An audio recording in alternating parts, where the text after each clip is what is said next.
The following is a reading of the Twitter Files number 4. This one was released by Michael Schellenberger, who I have noted down below in the comments if you'd like to give him a follow on Twitter.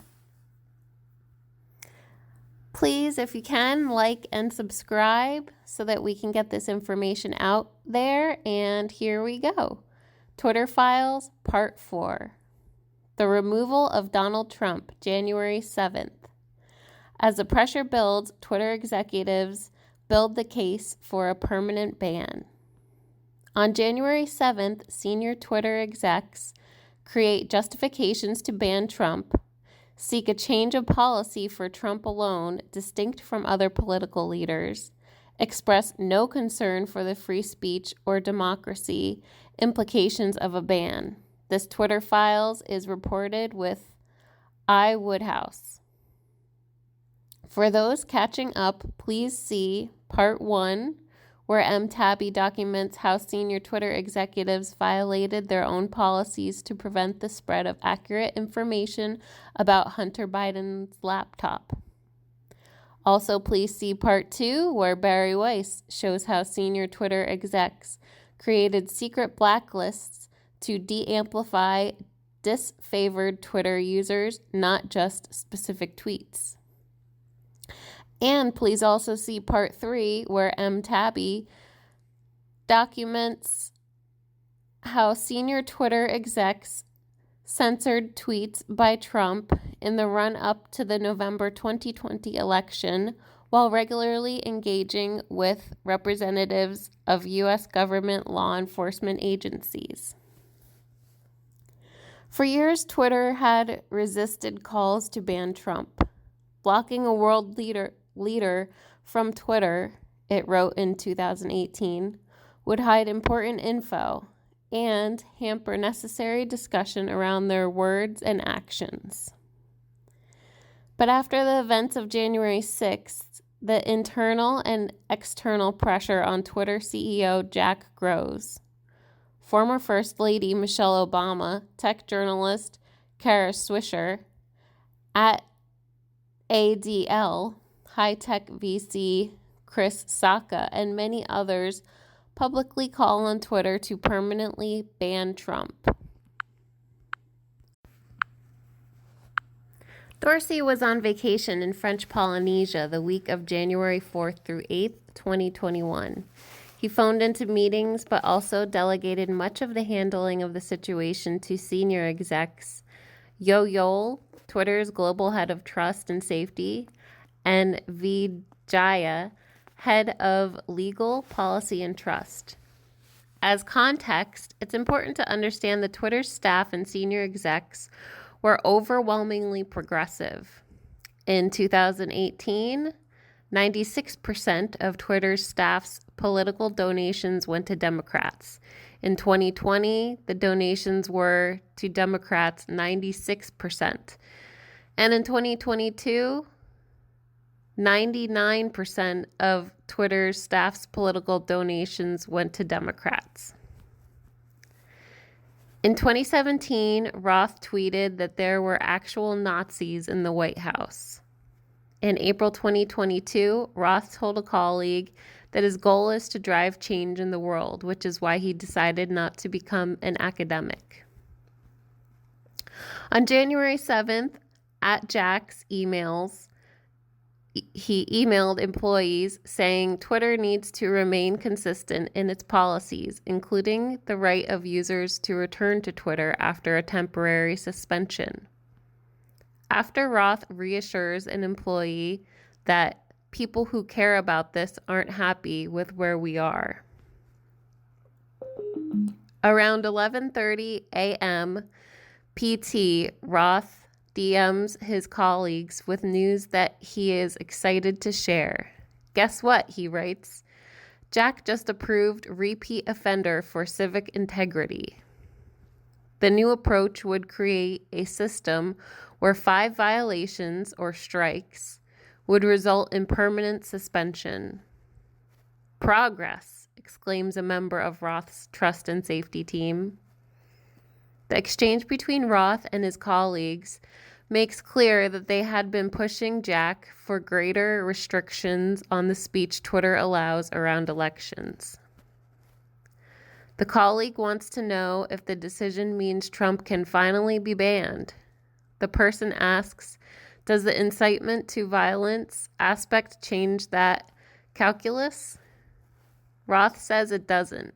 Trump continues to just have his one strike remaining. Roth's colleague's query about incitement to violence heavily foreshadows what will happen the following day. On January 8th, Twitter announces a permanent ban on Trump due to the risk of further incitement of violence. On January 8th, Twitter says its ban is based on specifically how Trump's tweets are being received and interpreted. But in 2019, Twitter said it did not attempt to determine all potential interpretations of the content or its intent. The only serious concern we found expressed within Twitter over the implications for free speech and democracy of banning Trump came from a junior person in the organization.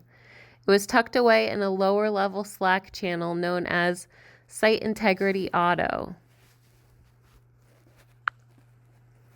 This person wrote, "This might be an unpopular opinion, but one of ad hoc decisions like this that don't appear rooted in policy are, in my humble opinion, a slippery slope and reflect an alternatively equally dictatorial problem.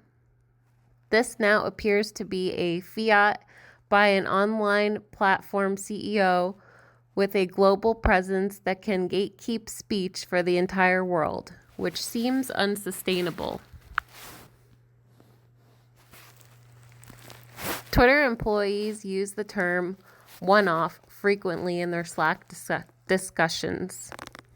Its frequent use reveals significant employee discretion over when and whether to apply warning labels on tweets and strikes on users. Here are typical examples. Recall from Twitter Files 2 by Barry Weiss that according to Twitter staff, we control visibility quite a bit, and we control the amplification of your content quite a bit, and normal people do not know how much we do. Twitter employees recognize the difference between their own politics and Twitter's terms of service, but they also engage in complex interpretations of content in order to stamp out prohibited tweets as a series of exchanges over the Stop the Steal hashtag reveal.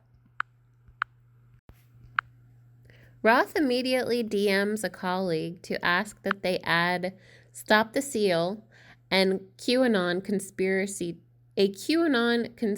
term, Kraken, to a blacklist of terms to be de-amplified. Roth's colleague objects that blacklisting Stop the Steal risks de-amplifying counterspeech that validates the election. Instead, notes Roth's colleague, a quick search of top Stop the Steal tweets and their counterspeech. But they quickly come up with a solution. De-amplify accounts with Stop the Steal in the name profile, since those are not affiliated with counterspeech. But it turns out that even blacklisting Kraken is less straightforward than they thought. That's because Kraken, in addition to being a QAnon conspiracy theory based on the mythical Norwegian sea monster, is also the name of a cryptocurrency exchange and was thus allow listed. Employees struggle with whether to punish users who share screenshots of Trump's deleted January 6th tweets. We should bounce these tweets with a strike, given the screenshot violates the policy. They are criticizing Trump, so I'm a bit hesitant with applying strike to this user. What if a user dislikes Trump and objects to Twitter's censorship? the tweet still gets deleted. But since the intention is not to deny the election result, no punishing strike is applied. If there are instances where the intent is unclear, please feel free to raise. Around noon, a confused senior executive in advertising sales sends a DM to Roth. Sales exec Jack says, "We will permanently suspend Trump if our policies are violated after a 12-hour account lock." What policies is Jack talking about? Roth, any policy violation. What happens next is essential to understanding how Twitter justified banning Trump. Sales exec, are we dropping the public interest policy now? Roth 6 hours later. In this specific case, we're changing our public interest approach for his account. The ad exec is referring to Twitter's policy of public interest exceptions, which allows the content of elected officials even if it violates Twitter's rules, if it directly contributes to understanding or discussion of a matter of public concern. Roth pushes for a permanent suspension of Representative Matt Gaetz, even though it doesn't quite fit anywhere. Duh. It's a kind of test case for the rationale for banning Trump.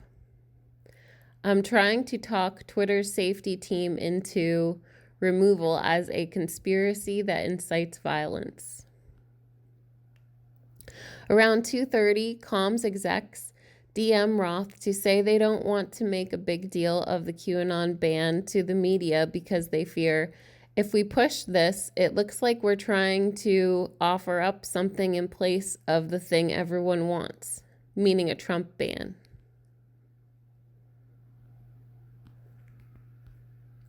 And looks like that's it. That is the end of the Twitter Files number 4. Stay tuned tomorrow. Barry Weiss is going to be reporting again. Again, it's going to be part 3 of this whole deal with Trump. Thank you for listening and stay tuned. Bye-bye.